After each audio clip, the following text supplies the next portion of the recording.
Starbucks looks at that point of sale very differently with a very different paradigm than small business owners. More than half of all orders at Starbucks are through their app. They have more people pay using the Starbucks app than use Apple Pay. Like, it's the biggest mobile payments product in the world. And Starbucks, based on the balances left over on their cash cards, qualifies as the 10th largest bank in the world. So think about that scale. And the thing that is most important in terms of a lens is almost all revenue growth that's not created by just opening up more locations for Starbucks comes from their technology. So Starbucks is looking at that point of sale and that customer experience that's on their counter and being like, this is the number one driver for our growth. That's their standard. That's the expectation. That's what all the big chains are doing. Small business owners are looking at it as just a tool, an afterthought, right? Even their loyalty programs, like nobody's ever went out of their way or ordered more than they would have before because a shop was running on Square loyalty or Toast loyalty, because it's just a generic, it's an afterthought. It's I was going to make this order anyway, but it doesn't create the kind of positioning that and the mechanics that keep small businesses top of mind because of a few things. Number one is there is a reality around the customer behavior that Starbucks can accommodate, but independent business owners on their own cannot. So the average American consumes 3 cups of coffee a day. The day part, and our data backs this up, is at breakfast, or basically like at the beginning of your morning commute, late morning, and early afternoon. Those are the 3 biggest moments, the spikes in the usage data that we see. And 80% of orders are to go. So what happens is the independent coffee shops can at best serve about 30% of the demand that customers have for convenient ordering experiences. So 2/3 of those are typically like going to the Starbucks of the world or things like that, especially if you're like, you have short windows and you need to be able to count on it being ready when you arrive.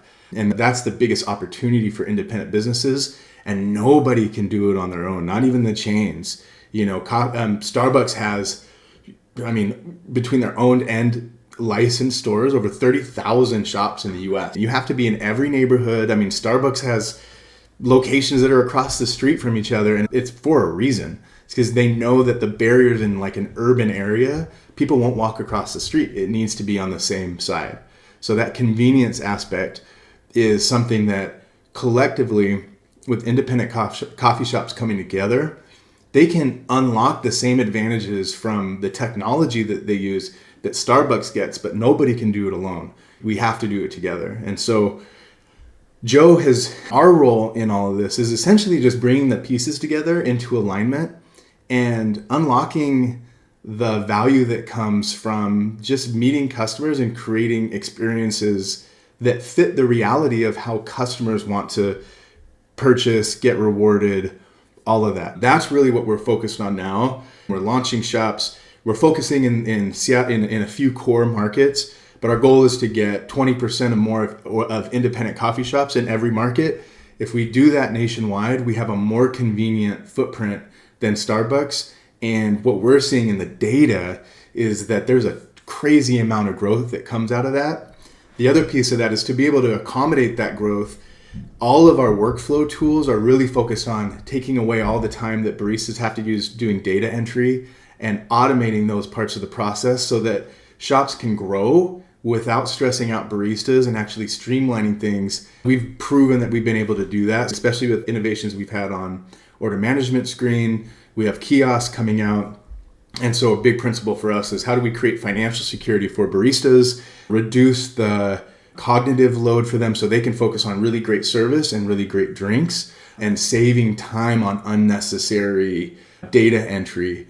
And then now what we're really looking at is being able to bring suppliers in the mix and be able to consolidate that buying power to reduce costs. So the more we're doing it with payment processing already, about 70% of our profit comes from the customers that, when they're away from their loyalty shop, want the convenience of just ordering ahead at another store. We do a small convenience fee, which allows us to keep costs as low as possible for owners and keep it really reasonable for consumers. And then we always allow you to preload a balance to a cash card. And so in doing that, we were able to keep costs super, super low.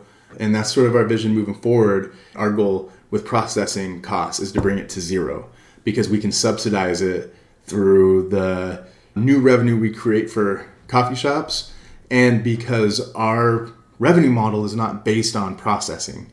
And then we'll continue from there to be able to add suppliers and use and harness that buying power from across all these independents to be able to reduce the cost of goods. That is also a huge part of what's required. So overall, the way that we see this formula working out, we're getting really excited about it because it's really starting to crystallize, and we're seeing the data lock in. Is, a world where running a small business is an extension of your identity. If we can make that more accessible, then we create neighborhoods that are just full of these diverse and enriching experiences where everybody has something for them. And as an owner, being able to express your identity and who you are and just create, we think that that's what life's all about. Coffee shops and those types of businesses are just such a really cool expression of that enrich our communities. It keeps more dollars local.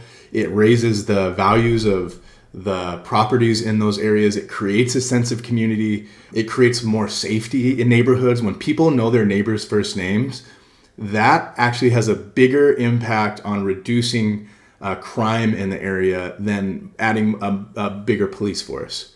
So we really believe in making decisions from a place of trust rather than fear, and that's the path to making the world a better place.